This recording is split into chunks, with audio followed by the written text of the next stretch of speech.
sur le cœur de donner quelque chose qui ne sera pas très long, parce que je voudrais qu'on prie à nouveau. On prie pour ceux qui le souhaitent. Je vais quand même commencer avec Colossiens 2, qui est faire le lien. Et je vais essayer de mettre nous plutôt que vous, parce que le texte dit vous, on va dire nous. Nous qui étions morts par nos offenses et par l'incirconcision de notre chair, il nous a rendus à la vie avec lui, en nous faisant grâce pour toutes nos offenses.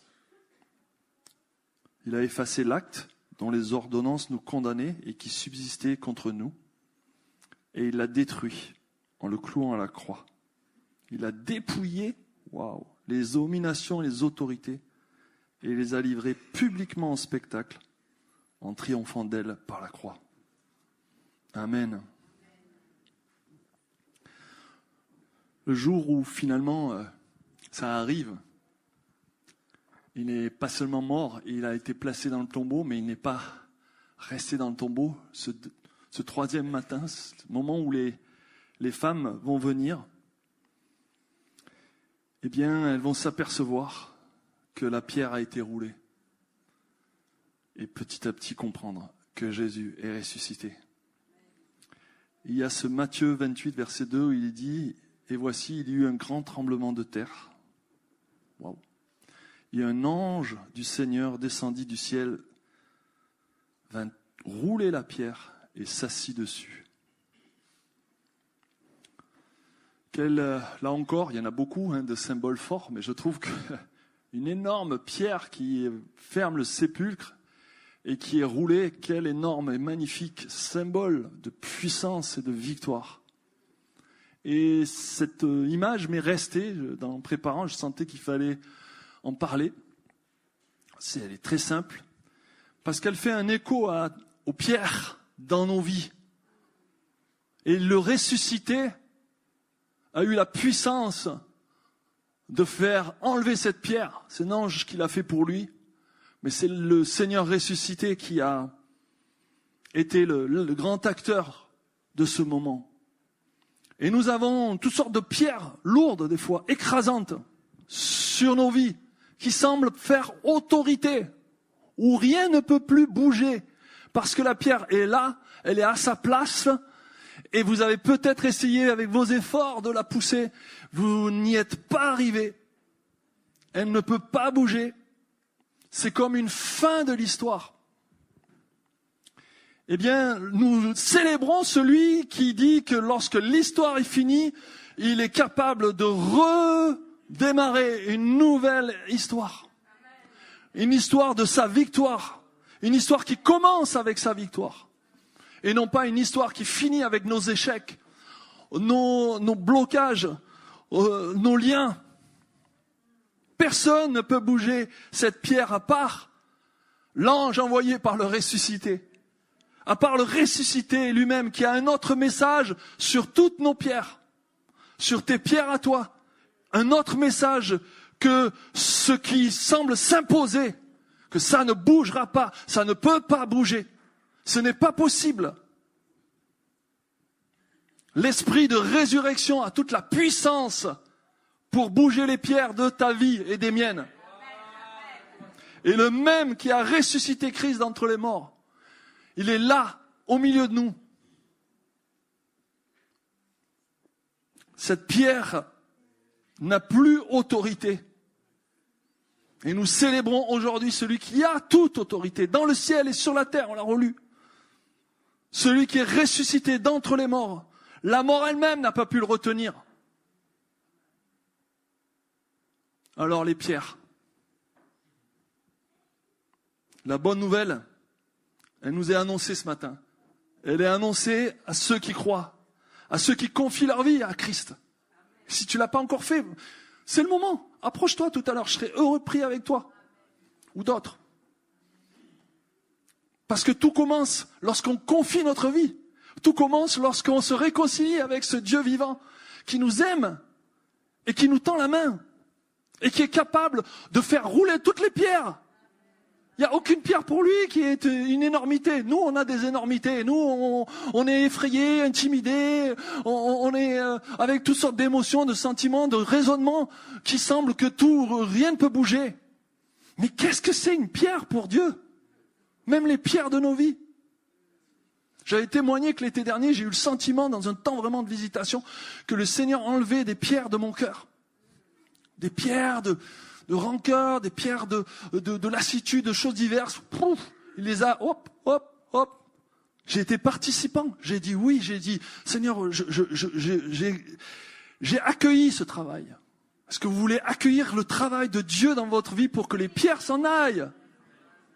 Et pour que la vie vienne? Et pour que le ressuscité sorte? Et que cet esprit de résurrection qui est déjà dans votre cœur, si vous avez reçu Jésus, eh bien, qu'il soit comme libéré d'une nouvelle manière. Nous n'avons pas un Dieu des morts. Nous avons un Dieu des vivants, qui est vivant, et qui nous donne la vie. Et toutes les grottes sombres dans lesquelles peuvent se retrouver notre cœur, peuvent recevoir une nouvelle lumière aujourd'hui, à cause de lui, grâce à lui. Ce matin, on veut célébrer le Dieu qui est ressuscité et qui roule toutes les pierres de mort, d'incrédulité et tout ce que vous voulez dans le nom de Jésus. Ça m'a rappelé dans l'Ancien Testament, au moment où il rentre finalement dans Canaan, et où Dieu dit à Josué, aujourd'hui, j'ai roulé de dessus de vous l'opprobre, la honte de l'Égypte. Et ce lieu fut appelé du nom de Gilgal jusqu'à ce jour, Josué 5, 9. Dieu sait qu'ils vont rentrer, mais il y a toute cette honte peut-être de l'esclavage, cette honte de la désobéissance avec Dieu, cette honte de ces dernières années qui n'ont pas été forcément très glorieuses, très réussies par le peuple. Et le Seigneur dit, voilà, cette honte-là, je veux pas que vous alliez de l'avant, je veux pas que vous avanciez dans ce pays promis avec ça sur le cœur. Et donc je décide que je roule cette honte, tout ça là. Je le roule et je l'enlève. C'est la même puissance de résurrection qui est là sur nos vies. C'est le même héritage, c'est la même alliance. C'est une alliance extrêmement puissante qui vient rouler toutes les pierres et rouler toutes les hontes. Et c'est vrai que, qu'est-ce qui nous met dans la honte? Il y a peut-être beaucoup de choses, ce que la Bible appelle de manière un peu générique le péché. Toutes sortes de trucs qui font que nous pouvons nous retrouver dans des esclavages, dans des liens, dans des trucs compliqués, où nous ne sommes pas fiers de nous, où il y a une honte, où il y a une incrédulité qui commence à arriver, où il y a un manque de force, un manque d'énergie, un manque qui fait qu'au final, cette pierre est là et on n'arrive pas à la enlever. Mais voyez le soin de Dieu qui dit, non, moi je vais rouler cette honte, je vais l'enlever. Même si hier, même si ce passé était un mauvais jour, une mauvaise saison, aujourd'hui c'est nouveau. J'ai quelque chose de nouveau à vous offrir. Aujourd'hui, c'est la résurrection. Aujourd'hui, la honte peut rouler. Et il y a toutes sortes de manteaux qui peuvent être enlevés. Parce que ça aussi, c'est une image biblique. Il enlève le manteau et il roule le manteau. Voilà, il enlève les mauvais manteaux sur nos épaules pour, nous dégager et nous donner cette joie, cette paix, cette présence de Dieu, cette passion renouvelée, cette fraîcheur, cette foi qui peut être communicative. Voilà, le Seigneur veut ôter les manteaux de détresse, d'échec, de déprime. Tous ces manteaux-là. Je vais finir avec ça. Il y a d'autres passages qui parlent de rouler la pierre. Il y a un passage dans Genèse 29 où Jacob va rouler une pierre qui donne accès à un puits pour désaltérer. Et voilà, il y a cet amour de Dieu qui veut nous offrir cette fraîcheur, qui veut nous offrir ce renouvellement de l'intimité, de la communion, et aussi dégager toutes les formes de pierre qui viennent nous bloquer. Alors ce matin, j'avais à cœur qu'on prenne un petit moment maintenant, il y a encore moins le quart, c'est très bien, pour accueillir cette œuvre de l'Esprit et laisser Dieu vraiment dégager les pierres. Et je ne sais pas si on peut avoir à nouveau l'équipe de louange, ou en tout cas fond musical, ça va un peu nous aider. Et pour ceux qui souhaitent, pour ceux qui disent non mais moi je reçois là, je veux recevoir cette victoire. Telle ou telle pierre, il n'y a aucune forme de jugement, on est tous concernés. Hein. Je vous ai dit, j'ai vu Dieu faire ça dans mon cœur, et je le vois faire ça. Et en même temps, nous sommes participants. Nous sommes participants. Et ce matin, le ressuscité, il est là. Il veut offrir cette puissance de résurrection. Et il veut, lui aussi, pour nos pierres aussi, les rouler. Alors je vais demander à quelques personnes, je pense à Johanna, Marc, venir devant et on va être attentifs, prêts à prier pour ceux qui le souhaitent.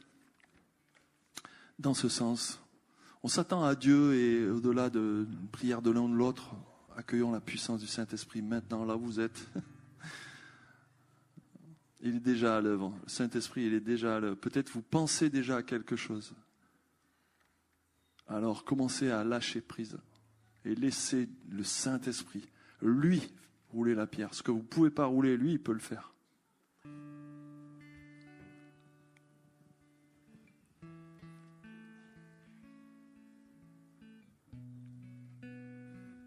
Nous célébrons la victoire ce matin.